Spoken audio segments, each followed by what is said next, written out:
नमस्कार दोस्तों। आज विश्व की दो सबसे खतरनाक टीमें भारत और न्यूजीलैंड के बीच गुवाहाटी के बरसापारा क्रिकेट स्टेडियम की हरी भरी आउटफील्ड और शाम की नमी के बीच सीरीज का तीसरा और निर्णायक टी20 मुकाबला शुरू हुआ, जहां न्यूजीलैंड के कप्तान मिचेल सेंटनर ने टॉस जीतकर पहले गेंदबाजी करने का फैसला किया और इस मैच के अंत में जो हुआ उसने सभी को हैरान कर दिया। गुवाहाटी के बरसापारा क्रिकेट स्टेडियम की दूधिया रोशनी में जब सीरीज का तीसरा और निर्णायक मुकाबला शुरू हुआ तो पूरा मैदान भारतीय समर्थकों के शोर से गूंज उठा था।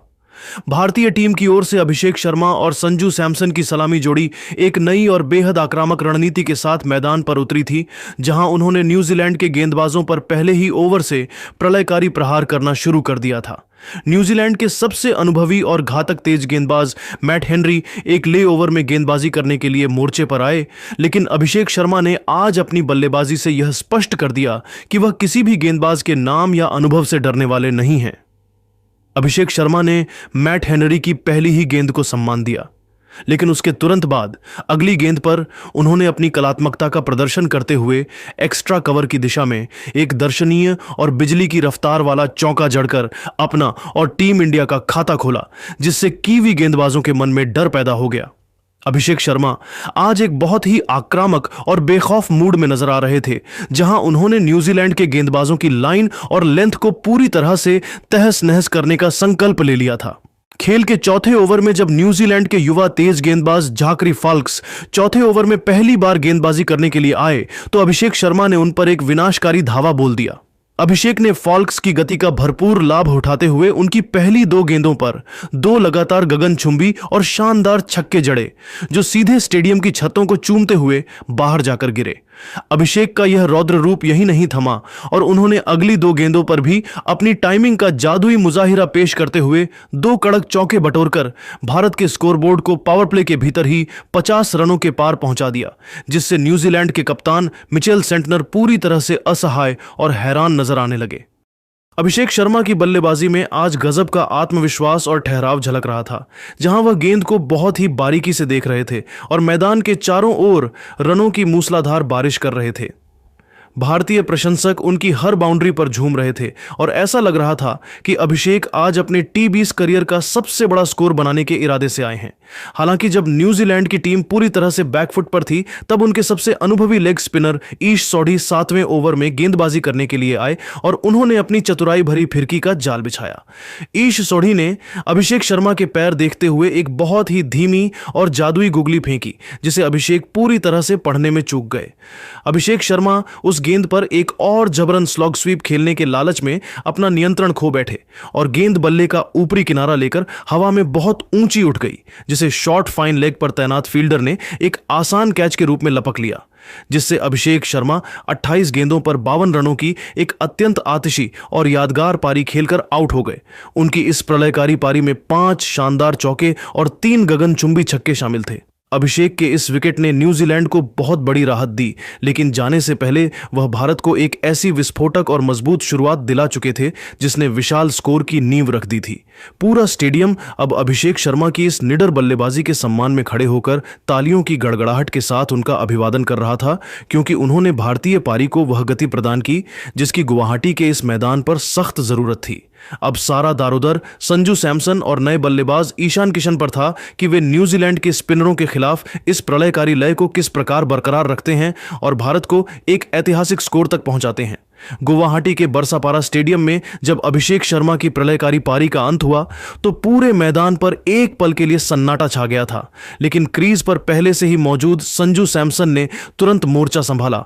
और न्यूजीलैंड के स्पिन आक्रमण के विरुद्ध अपनी जादुई क्लास का ऐसा प्रदर्शन करना शुरू कर दिया जिसने कीवी गेंदबाजों के आत्मविश्वास को हिलाकर रख दिया। संजू सैमसन ने आज यह ठान लिया था कि वह स्पिनरों को हावी होने का जरा भी मौका नहीं देंगे, जहां उन्होंने खेल के 9वें ओवर में पहली बार गेंदबाजी करने आए कीवी कप्तान मिचेल सेंटनर की अनुभवी फिरकी पर अपना प्रलयकारी धावा बोल दिया। संजू ने सेंटनर की पहली 3 गेंदों पर न्यूजीलैंड की फील्डिंग की धज्जियां उड़ाते हुए लगातार 3 शानदार और कड़क चौके जड़कर स्टेडियम में मौजूद हजारों दर्शकों को पूरी तरह मंत्रमुग्ध कर दिया और यह साबित कर दिया कि क्यों उन्हें स्पिन गेंदबाजी का विश्व स्तर पर सबसे बेहतरीन खिलाड़ी माना जाता है। संजू सैमसन की बल्लेबाजी में आज गजब का धैर्य और एकाग्रता का संतुलन देखने को मिला, जहां उन्होंने हर अच्छी गेंद को सम्मान दिया और खराब गेंद को सीमा रेखा के पार भेजने में कोई कोताही नहीं बरती। पारी के 11वें ओवर में जब न्यूजीलैंड की ओर से तेज गेंदबाज जैकब डफी 11वें ओवर में दोबारा गेंदबाजी करने के मोर्चे पर आए तो संजू सैमसन ने अपनी बल्लेबाजी के गियर बदले और मैदान के चारों ओर रनों की बारिश करना शुरू कर दिया। संजू सैमसन ने जैकब डफी की एक तेज गति वाली गेंद को बड़ी ही सहजता के साथ मिड विकेट की दिशा में धकेला और एक अत्यंत फुर्तीला सिंगल लेकर मात्र 34 गेंदों पर अपना एक गौरवशाली अर्धशतक पूरा किया,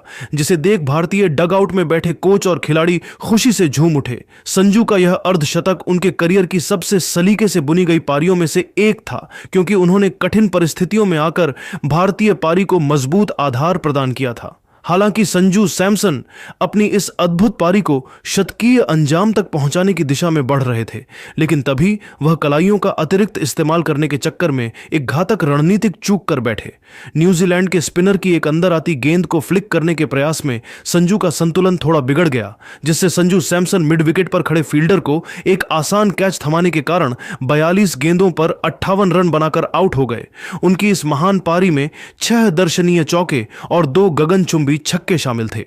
संजू सैमसन के आउट होने के बाद भारतीय प्रशंसकों को अपने पसंदीदा कप्तान सूर्य कुमार यादव से एक धमाकेदार और आतिशी पारी की उम्मीद थी, जो मध्यक्रम में जान फूंकने के लिए मैदान पर आए थे। सूर्य कुमार यादव ने क्रीज पर कदम रखते ही न्यूजीलैंड के गेंदबाजों को डराना शुरू किया और अपने ट्रेडमार्क 360 डिग्री शॉट्स की झलक दिखाते हुए 2 शानदार चौके जड़े, लेकिन न्यूजीलैंड के अनुभवी तेज गेंदबाज मैट हेनरी ने उनके लिए एक विशेष जाल बिछा रखा था। खेल के 13वें ओवर में मैट हेनरी 13वें ओवर में अपना अंतिम और निर्णायक स्पेल डालने के लिए वापस आए, जहां उन्होंने सूर्य कुमार यादव को अपनी गति और लेंथ से भ्रमित करने का प्रयास किया। मैट हेनरी ने एक बहुत ही चतुर और अत्यंत धीमी बाउंसर गेंद फेंकी, जिसे सूर्य कुमार यादव पूरी तरह से भांपने में नाकाम रहे और उन्होंने उस पर अपना पसंदीदा पुल शॉट खेलने का जोखिम भरा प्रयास किया। गेंद की गति बहुत कम होने के कारण बल्ला गेंद से बहुत पहले घूम गया, जिससे गेंद बल्ले के ऊपरी किनारे पर लगकर सीधे शॉर्ट फाइन लेग के फील्डर के पास चली गई और सूर्य कुमार यादव पुल शॉट खेलने के प्रयास में 12 गेंदों पर 15 रन बनाकर आउट हो गए। उनकी इस संक्षिप्त पारी में 2 कड़क चौके शामिल थे। इन 2 मुख्य विकेटों के गिरने से भारतीय पारी एक बार फिर दबाव में नजर आने लगी थी और अब सारा दारोमदार हार्दिक पांड्या और फिनिशर रिंकू सिंह पर था कि वे किस प्रकार टीम इंडिया को विशाल स्कोर तक पहुंचाते हैं।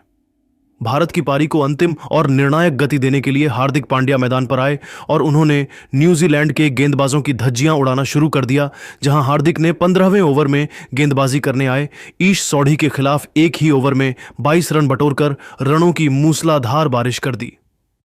हार्दिक पांड्या आज अपनी पुरानी और प्रलयकारी लय में नजर आ रहे थे और उन्होंने 18वें ओवर में गेंदबाजी करने आए जैकब डफी के खिलाफ एक गगनचुंबी 105 मीटर का छक्का जड़कर मात्र 24 गेंदों पर अपना अर्धशतक पूरा किया, जिससे भारत का स्कोर 200 रनों के पार पहुंच गया। हार्दिक पांड्या पारी के अंतिम ओवर में बड़ा शॉट खेलने के चक्कर में अपना विकेट गंवा बैठे, जिससे हार्दिक पांड्या फ्लैट छक्का मारने के प्रयास में 31 गेंदों पर 62 रन बनाकर आउट हो गए। उनकी इस पारी में 4 चौके और 5 छक्के शामिल हैं। भारतीय टीम ने निर्धारित 20 ओवरों के खेल में 5 विकेट के नुकसान पर 228 रनों का एक विशाल और हिमालय जैसा स्कोर खड़ा किया, जहां रिंकू सिंह 12 गेंदों पर 26 रन पर नाबाद लौटे और उनके साथ शिवम दुबे 4 रन पर नाबाद क्रीज पर मौजूद थे। गुवाहाटी के बरसापारा क्रिकेट स्टेडियम की सपाट पिच पर जब न्यूजीलैंड की टीम 229 रनों के हिमालय जैसे लक्ष्य का पीछा करने मैदान पर उतरी तो पूरे स्टेडियम में भारतीय समर्थकों की गर्जना सुनाई दे रही थी, लेकिन कीवी सलामी बल्लेबाजों डेवन कॉनवे और टिम सीफर्ट ने अपनी आतिशी बल्लेबाजी से कुछ ही पलों में उस शोर को सन्नाटे में बदल दिया। न्यूजीलैंड की शुरुआत आज किसी ज्वालामुखी के फटने जैसी थी, जहां डेवन कॉनवे और टिम सीफर्ट ने भारतीय तेज गेंदबाजों के विरुद्ध एक प्रलयकारी और बेखौफ आक्रमण शुरू किया, जिसके बारे में शायद कप्तान सूर्य कुमार यादव ने भी कल्पना नहीं की होगी। खेल के पहले ही ओवर से अर्शदीप सिंह और हर्षित राणा की गेंदों पर न्यूजीलैंड के सलामी बल्लेबाजों ने मैदान के हर कोने में बाउंड्री की ऐसी मूसलाधार बारिश की कि गेंदबाज पूरी तरह से दिशाहीन नजर आने लगे, जहां मात्र 6 ओवरों के पावर प्ले की समाप्ति के बाद न्यूजीलैंड का स्कोर बिना किसी नुकसान के 82 रनों के अत्यंत विशाल आंकड़े तक पहुंच गया था। डेवन कॉनवे अपनी क्लासिक बल्लेबाजी से भारतीय आक्रमण की धज्जियां उड़ा रहे थे और ऐसा प्रतीत हो रहा था कि न्यूजीलैंड इस ऐतिहासिक लक्ष्य को बहुत ही आसानी से और समय से पहले ही हासिल कर लेगा। टिम सीफर्ट आज एक अलग ही विनाशकारी लय में नजर आ रहे थे और उन्होंने अर्शदीप सिंह की गति का बखूबी इस्तेमाल करते हुए विकेटकीपर के पीछे कई सनसनीखेज स्कूप शॉट खेलकर भारतीय फील्डरों को असहाय कर दिया था। रनों की इस बेकाबू रफ्तार को देखकर भारतीय प्रशंसक सन्न रह गए थे, क्योंकि न्यूजीलैंड का हर बल्लेबाज गेंद को सीमा रेखा के बाहर भेजने के इरादे से ही क्रीज पर खड़ा था। सूर्य कुमार यादव ने रनों के इस बहाव को रोकने के लिए अपनी सबसे बड़ी उम्मीद जादुई स्पिनर वरुण चक्रवर्ती को मोर्चे पर लगाया, जो खेल के 8वें ओवर में गेंदबाजी करने के लिए आए और उन्होंने अपनी रहस्यमयी फिरकी का ऐसा जाल बिछाया जिसने भारत को बहुप्रतीक्षित पहली सफलता दिलाई। वरुण ने अपनी पहली 3 गेंदों पर टिम सीफर्ट को छकाया और फिर एक बहुत ही चतुर गुगली यानी रॉन्ग वन फेंकी, जिसे सीफर्ट पढ़ने में पूरी तरह नाकाम रहे।